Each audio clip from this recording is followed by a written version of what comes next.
Supongo que al mirar el boletín habrá sorprendido un poquito el tema que tenemos para hoy en esta mañana, un presunto caso de fraude. Parece más la portada de un periódico de aquí de España que el tema de un mensaje, sobre todo cuando en estos días lo que más oímos precisamente es algo acerca de fraude, de robo, corrupción y toda esa clase de cosas. Ya estamos hasta un poco cansados de que cada vez que vamos a escuchar las noticias, el 45-50% del noticiario siempre tiene que ver con esta clase de cosas, esta clase de temas. Y es lamentable que lleguemos a hacer noticia en el mundo, en todo el mundo, y no precisamente por las cosas buenas que puedan hacerse aquí, sino precisamente por todo este tema. El mes pasado, en mayo, principio de mayo, como siempre lo hago, estuve en una exposición de libros cristianos en Miami, y allí me encuentro con libreros de toda América Latina. Y por supuesto nos conocemos hace muchos años, puesto yo que hace muchos años que voy allí, y siempre hablamos de toda clase de temas. Y la pregunta que hice a más de uno es: ¿y qué se dice de España por ahí, por Latinoamérica? ¿Qué es lo que se oye? Y fue unánime, todos decían exactamente lo mismo. En Latinoamérica lo que se habla de España es acerca de la corrupción. Y es lamentable precisamente que estemos en este blanco de la noticia en ese sentido. Y sobre todo por el hecho de que no es nada positivo, sino que por el contrario es tremendamente negativo. Ahora, el viernes pasado estaba regresando de viaje y el taxista que me traía, por supuesto, salió el dichoso tema y dijo una cosa interesante. Dice: la corrupción, el fraude, siempre ha estado en España, de toda la vida. Ahora es más grande o lo que sea, ha tocado a otras clases de personas, pero eso ha sido de aquí toda la vida. Incluso, me dijo él, y era un español, defraudar es ser listo. Esa fue la conclusión que hizo, ¿no? No sé si es así exactamente o no, pero de todas maneras esa fue la conclusión. Y si pensamos un momento, nos damos cuenta de que esto afecta a todos los niveles. Ahora está muy en el tapete el hecho de que sean los grandes, los banqueros, los políticos y lo que sea, que están robando a manos llenas, pero también en niveles más pequeños, mucha gente, cuando algo tiene que pagar, normalmente, ahora está un poco más ajustado el asunto, pero la pregunta era: ¿lo quieres con IVA o sin IVA? ¿Verdad que sí? ¿Y cuántas veces la respuesta ha sido sin IVA? ¿Qué es eso? Pues lisa y llanamente también fraude. Ahora, el fraude es un concepto negativo ya que implica actitudes engañosas, ardides, intención maliciosa. Ahora, muchas veces pensamos en fraude cuando simplemente se quebranta la ley, cuando no se respetan los niveles más elementales de ética, cuando vivimos de una manera para engañar a otra persona y quebrantando, como digo, las más elementales leyes de la convivencia humana. Pero sin embargo hay otra clase de fraude que muchas veces lo pasamos por alto, pero que sin embargo está allí también. Es interesante que en la Biblia encontramos una enorme cantidad de casos de fraude. O sea que este es un tema tan antiguo como la humanidad. Porque el fraude también implica defraudar a un amigo, defraudar a otra persona, a un pariente, a una persona con quien nos relacionamos. Defraudar o el fraude es también tener en poco la confianza o el afecto que puede haberse sido depositado en cada uno de nosotros, cuando sobrepasamos los más elementales límites de la ética y del buen comportamiento. Precisamente teniendo esto en mente es que vamos a examinar esta carta en esta mañana, porque esta es una carta también de fraude, aunque no vamos a centrarnos tanto en el tema, simplemente me ha servido de introducción para lo que vamos a hablar. La carta de Filemón es una carta muy hermosa en lo que tiene que ver con la enseñanza, y vamos a mirar 3 enseñanzas importantes que nos hablan de 3 aspectos de la vida cristiana, teniendo en mente el hecho de que la palabra de Dios es viva y eficaz y es realmente viva a través de todos los tiempos. Filemón, junto con Efesios y Colosenses, ha sido llamado la epístola de la cárcel, puesto que fueron escritas mientras Pablo estaba encarcelado. En esta breve carta, solamente 25 versículos, se habla de varias personas. Por ejemplo, en los primeros versículos nos habla de Apia, se supone que era la esposa de Filemón, aunque no hay algo bien claro en cuanto a eso. Se habla de Arquipo, se cree que era el pastor de la iglesia. Se habla también de otras personas en el final cuando habla del saludo, de Epafras, de Aristarco, Demas, Lucas, Marcos, etc. Pero nos vamos a ocupar de 3 personas que son las que ocupan el centro de toda esta carta. Estas 3 personas nos van a dejar 3 hermosas enseñanzas en lo que tiene que ver con distintos niveles de la experiencia cristiana de ellos y también de cada uno de nosotros. En primer lugar, Pablo, y vamos a llamarle en este momento solamente Pablo el prisionero. En segundo lugar, tenemos a Filemón, y le vamos a llamar el amado hermano y colaborador, nada más, de momento.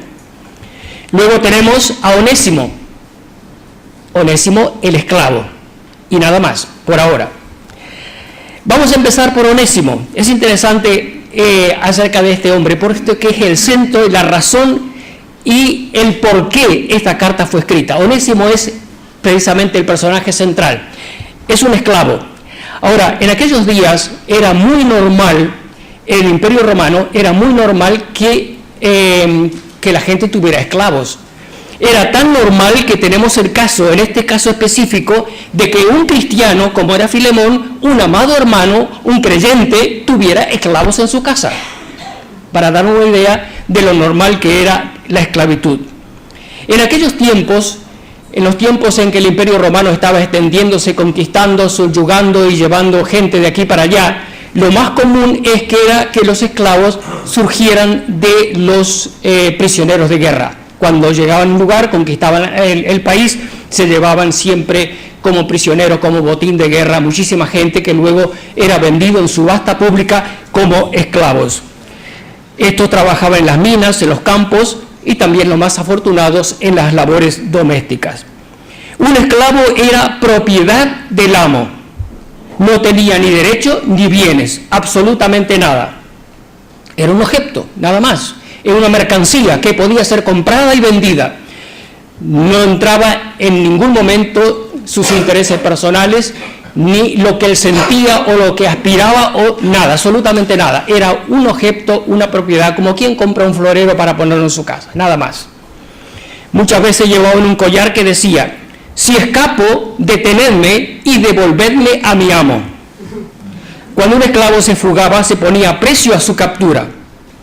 Cuando era apresado y devuelto a su amo, el dueño podía hacer varias cosas: darle una paliza, dejarlo para salar ahí en el suelo, quebrarle una pierna, y eso le imposibilitaba para que huyera la siguiente vez, o matarlo, y nadie le iba a culpar, porque un esclavo no tenía ningún valor.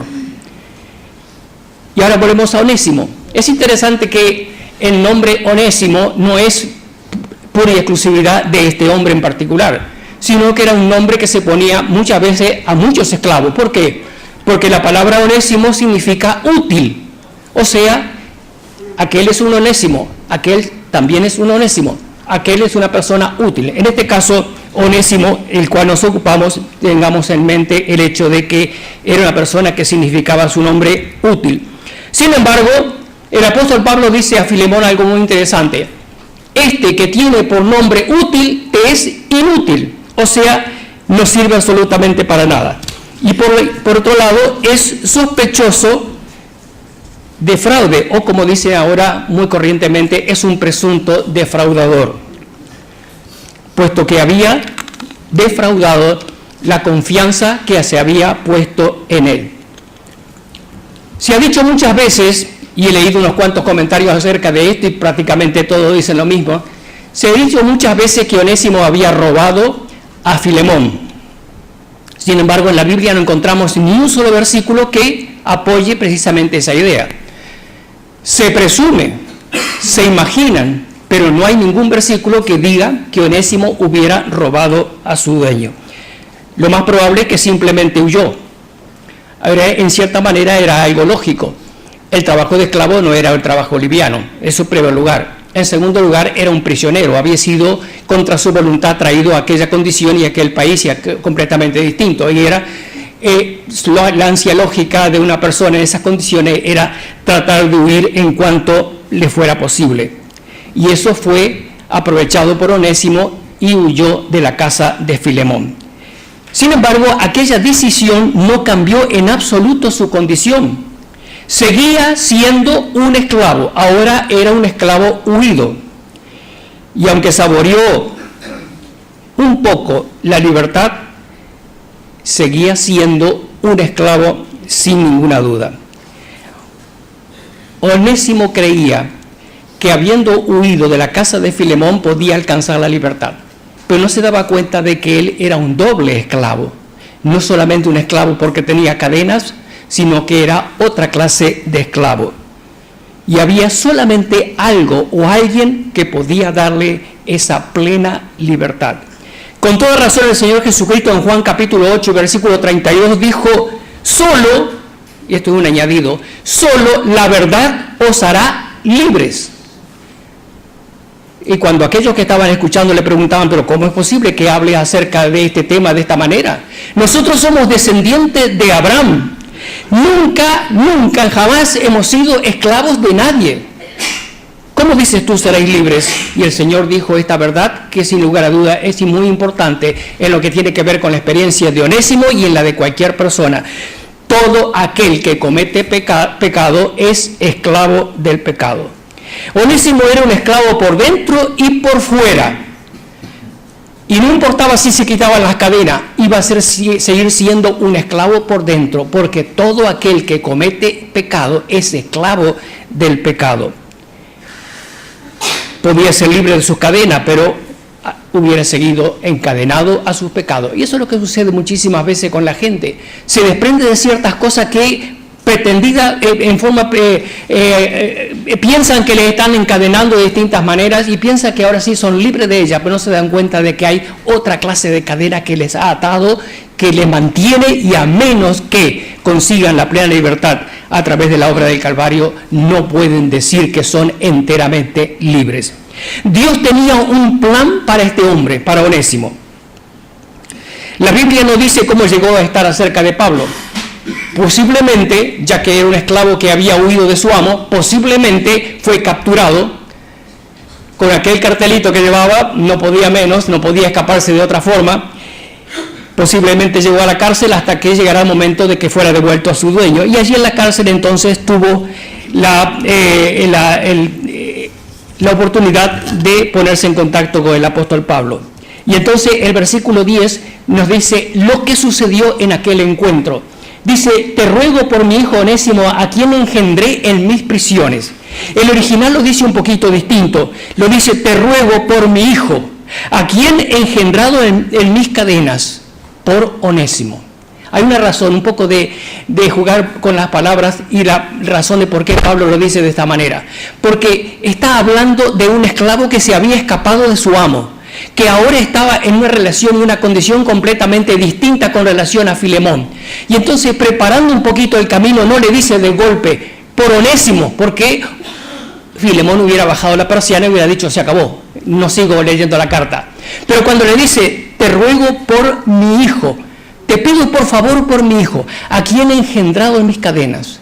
Y entonces ya cambia la actitud y luego le añade por Onésimo. En otras palabras, te ruego por aquel que por la gracia de Dios y mediante el ministerio que Dios me ha encomendado, ha sido posible que haberle guiado a los pies del Señor Jesucristo.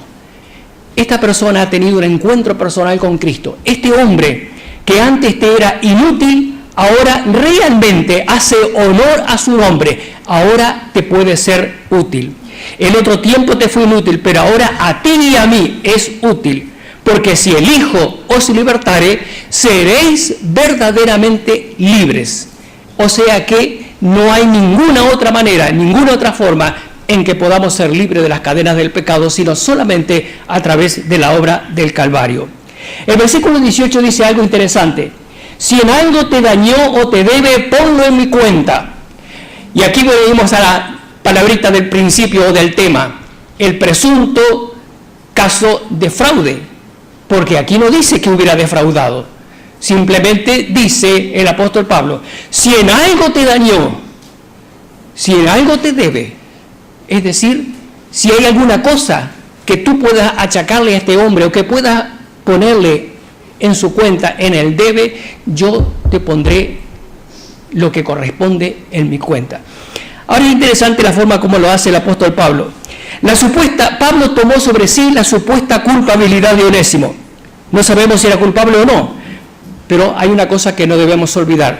Cualquiera que guardare toda la ley, pero ofendiera en un solo punto, es culpable de todo. Y aunque Onésimo no hubiera hecho absolutamente nada, el hecho de solamente haber quebrantado la ley y haberse escapado ya era culpable de todo. Y en el sentido de lo que tiene que ver con los propósitos de Dios, era culpable y solamente podía ser libre de su culpa por la obra del Señor Jesucristo.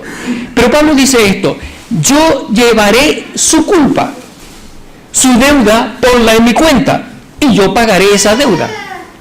He firmado el pagaré, lo dice el versículo 19, dice, yo lo escribo de mi mano, yo lo pagaré.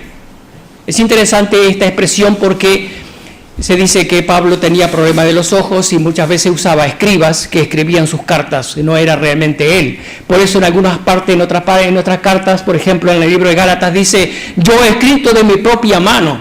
Es decir que, y también dice otra expresión, escrito con grandes letras, es decir que precisamente por el problema que tenía de los ojos tenía que escribir de esa manera. Y en este caso dice, yo lo escribo de mi propia mano, te garantizo de que será exactamente como lo digo, lo que él te pueda deber, ponlo en mi cuenta. Y esto es una ilustración hermosa de la obra del Señor Jesucristo. ¿Por qué? Porque el justo, por nosotros los injustos, murió en la cruz para llevarnos a Dios. El justo por los injustos para llevarnos a la presencia de Dios. Él cargó con nuestra culpa. Él hizo que nuestra deuda fuera puesta en su cuenta y pagó precisamente por nuestros pecados para darnos el perdón, la salvación y la esperanza eterna. Onésimo es el vivo testimonio de una vida plenamente libertada, de la esclavitud del pecado a hijo de Dios, de esclavo de Filemón a hermano en Cristo. Es interesante que Colosenses capítulo 4 y versículo 9 dice, Onésimo, fiel y amado hermano. Solamente Dios puede hacer un cambio tal, solamente Dios puede hacer una obra tan profunda en el corazón de una persona. Perdido pecador, esclavo en todo sentido, encadenado por dentro y por fuera, y ahora libre por la obra del Calvario. Y eso es precisamente lo que el Señor vino a hacer a este mundo, a darnos libertad una vez y para siempre. Es la obra de Cristo en nuestro favor. Miremos la segunda persona, el segundo personaje de este que nos habla de un segundo aspecto acerca de la vida cristiana. Dice, en este caso, Filemón, amado hermano y colaborador. Versículo 4 dice, doy gracias a mi Dios haciendo siempre memoria de ti en mis oraciones, porque oigo del amor y de la fe que tienes hacia el Señor Jesús y para con todos los santos, para que la participación de tu fe sea eficaz en el conocimiento de todo el bien que está en vosotros por Cristo Jesús, pues tenemos gran gozo y consolación en tu amor, porque por ti, oh hermano, han sido confortados los corazones de los santos. Ahora, tenemos aquí en estos versículos dos cualidades importantes que deben formar parte de la vida de cada creyente. Dos cualidades fundamentales que deben formar parte de nuestro testimonio como hijos de Dios. El amor y la fe. Dice aquí la Biblia, hacia el Señor y hacia los hermanos, en sentido vertical y en sentido horizontal. Un doble enfoque fundamental y no debemos separar uno del otro. Las dos cosas deben ir juntas. En primer lugar, el amor. La Biblia le dice, el Señor Jesucristo en cierta oportunidad, en esos encuentros que nos le relata la Escritura, cuando le preguntaron cuál es el mandamiento más importante, ¿qué es lo más importante de aquí de la Biblia? ¿Qué es lo fundamental? Y él dijo, amarás al Señor con todo tu corazón, con toda tu alma, con toda tu mente y con todas tus fuerzas. Es el primer mandamiento y el más importante, es fundamental. Y eso es precisamente lo que deberíamos tener en los frontales de nuestra mente y nuestro corazón. Por eso Jesús le preguntó a Pedro, cuando tuvo el encuentro luego de la resurrección allí en el costado del mar de Galilea, cuando ya estaba por comenzar esa etapa tan importante en la vida del apóstol Pedro, ¿Qué le preguntó? No le preguntó cuánto había hecho, cuánto había sufrido, qué momentos difíciles había pasado. No le preguntó nada de eso. Le preguntó cuánto me amas. Nada más. Porque lo que interesaba y lo que interesa a Dios es saber cuánto le amamos. El segundo mandamiento es tan importante como el primero: y amarás a tu prójimo como a ti mismo. Y dijo Jesús, y concluyó de esta manera: y no hay mandamiento más importante que estos: a Dios y al prójimo, vertical y horizontal. Esto os mando, que os améis unos a otros. Amaos los unos a los otros con amor fraternal. Andad en amor como también Cristo nos amó. Amados, amémonos unos a otros, porque Dios es amor. Y nosotros tenemos este mandamiento: el que ama a Dios, ame también a su hermano. El amor debe ser fundamental, imprescindible, hacia Dios y hacia los hermanos. El segundo aspecto que destaca el apóstol Pablo de Filemón es su fe. Por supuesto que sin fe es imposible agradar a Dios. Y nosotros sabemos muy bien que hemos sido justificados por la fe. Y precisamente por la justificación, por la fe, tenemos paz para con Dios por medio de nuestro Señor Jesucristo. Porque por gracia, dice Efesios 2:8, sois salvos por medio de la fe. Y esto no de vosotros, pues es un regalo de Dios. Ahora, ¿cómo se puede tener esa misma fe hacia los hermanos en el sentido horizontal? Pablo, escribiendo a Timoteo en capítulo 4 y versículo 12, dice: sé ejemplo a los creyentes en palabra, en conducta, en amor, en espíritu, en fe y en pureza. O sea que hay muchas maneras muy prácticas de mostrar nuestra fe a los hermanos, de mostrar la fe en el sentido horizontal, de beneficiar a aquellos que forman parte de la congregación del pueblo de Dios. Y lo dice con toda razón, el apóstol también escribe de que el cuerpo de Cristo debe estar cimentado, debe estar formado y debe tener como elemento fundamental la fe.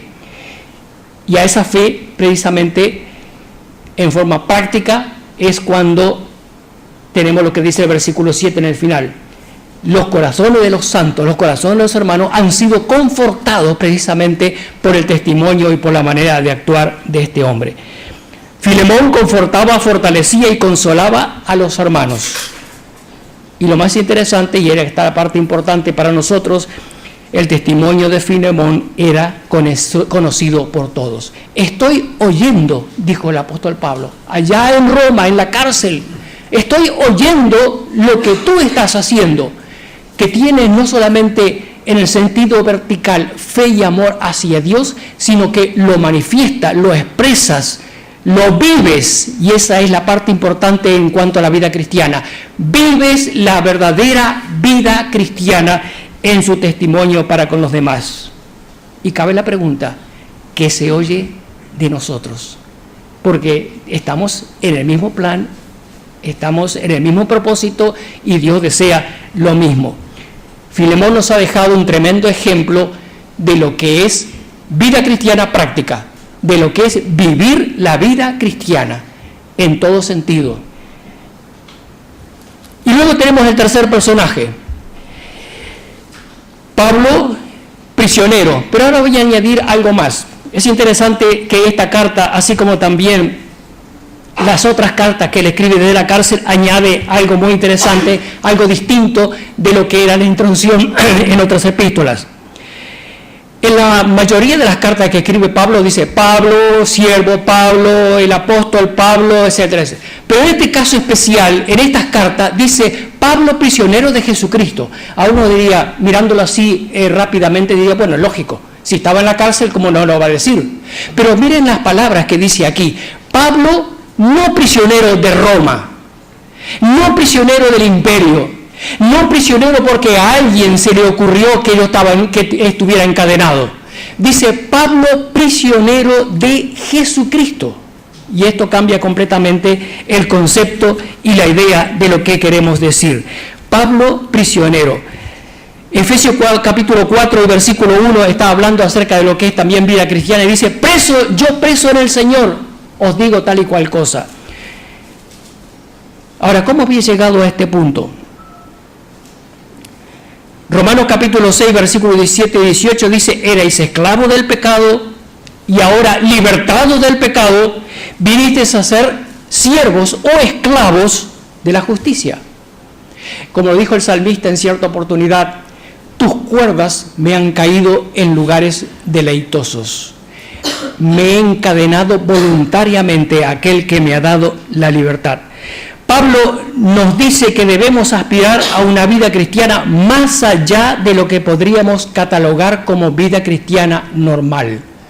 En el final del Sermón del Monte, el Señor Jesucristo, dirigiéndose a aquellos que le estaban escuchando, les habló de las cosas normales. Y le dijo, si amáis a los que os aman, ¿qué hacéis de distinto? También lo hacen los publicanos, también lo hace cualquier otra persona. Lo interesante es amar a quien no nos ama. O sea, hacer más de lo normal, dar un paso más de lo que es corriente. Tenemos unos versículos en Filipenses que nos hablan, que nos dan una idea acerca de qué había en la mente de Pablo cuando escribe estas palabras. Capítulo 3 de Filipenses dice el versículo 4, aunque yo tengo también de qué confiar en la carne. Si alguno piensa que tiene de qué confiar en la carne, yo más, circuncidado el 8º día, del linaje de Israel, de la tribu de Benjamín, hebreo de hebreos, en cuanto a la ley fariseo, en cuanto al celo perseguidor de la iglesia, en cuanto a la justicia que es en la ley, irreprensible. ¿Cuántas cosas, verdad? Si lo trasladamos al tiempo moderno, diría, bueno, soy el conde de tal, soy el varón de tal otro, y una cantidad de títulos que podríamos poner sobre el pecho. Pero dice ahí el versículo 7, cuántas cosas eran para mí ganancia, las he estimado como pérdida por amor de Cristo. Y ciertamente aún estimo todas las cosas como pérdida por la excelencia del conocimiento de Cristo Jesús mi Señor, por amor del cual lo he perdido todo y lo tengo por basura para ganar a Cristo. Y ser hallado en Él no teniendo mi propia justicia que es por la ley, sino la que es por la fe en Cristo, la justicia que es de Dios por la fe. Versículo 10, a fin de conocerle y el poder de su resurrección y la participación de su padecimiento. Salté un poquito, dice el versículo 13, hermano, yo no pretendo haberlo ya alcanzado, pero una cosa hago, olvidándome ciertamente lo que queda atrás, extendiéndome lo que está delante, prosigo a la meta, al premio del supremo llamamiento de Dios en Cristo Jesús. En otras palabras, Pablo nos está diciendo aquí, vida cristiana, perfecto. Vida cristiana mostrando lo que es las maravillas y lo que es la gracia de Dios en tu vida y en mi vida. Muy bien. Pero vamos más adelante, no nos conformemos con la vida cristiana normal. Demos un paso más y lleguemos a ese pleno conocimiento de lo que es la gracia de Dios. Por eso él aquí, plenamente libertado por la sangre del Cordero de Dios, una vida transformada, pero mirando siempre hacia adelante, llega al punto de decir, yo no soy un prisionero del Imperio Romano, soy un prisionero de Cristo, porque he llegado a comprender que lo más importante no es solamente vivir la vida cristiana, sino permitir que Cristo viva en mí, estar atado a Él, esclavizado por Él, viviendo para la gloria de Dios y para el testimonio de Él. He llegado a ser su prisionero, encadenado por su voluntad, a su propósito, a su plan. Y todo lo que hemos dicho de un esclavo, todo absolutamente lo que hemos dicho al definir a Onésimo, apliquémoslo a Pablo. Perteneciendo a un amo. En la voluntad, en los propósitos, en el plan. Una propiedad comprada por sangre. La sangre derramada en la cruz. Eso es lo que decía Pablo. Y eso es lo que él llegaba a hacer. Por eso dice, yo pues preso en el Señor. Y dice también en otra oportunidad y en otra de las cartas, preso en el Señor, os ruego que andéis como es digno del llamamiento que habéis recibido. Es decir, que lleguéis a experimentar la misma verdad gloriosa que estoy experimentando por mi relación con el Señor Jesucristo. Pablo nos deja entonces la tercera enseñanza de esta carta, que es posible vivir la vida cristiana en el grado máximo, en el nivel más alto. Es posible, solamente debemos tener esto en mente. Mirando hacia adelante, prosigo a la meta, al supremo llamamiento de Dios en Cristo Jesús. Una tradición dice que Filemón, después de haber recibido a Onésimo, le dio la libertad. No lo dice la Biblia, solamente lo dice la historia. Se dice incluso que Onésimo llegó a ser pastor de una iglesia. No me extrañaría. Una vida transformada. ¿Y cuántos hay que pueden levantarse a través de todos los tiempos y decir, he tenido una vida desastrosa en todo sentido? Dios me ha levantado, Dios me ha puesto mis pies sobre peña, me ha cambiado la vida y ahora estoy dispuesto a servirle. Y es entonces cuando miramos estos ejemplos y decimos, cuán grande es Dios. Esta corta epístola nos ha dejado hermosos ejemplos de justicia práctica, de fraternidad cristiana, de vínculos de fe, de entrega total a aquel que por amor a nosotros se entregó, haciéndose obediente hasta la muerte y muerte de cruz. Hay mucho para aprender en la Escritura, hay mucho para leer, escudriñar y entresacar de ella. Pero estos ejemplos nos ayudarán a que también nosotros podamos vivir como realmente el Señor espera que vivamos para la gloria de Dios. Amén.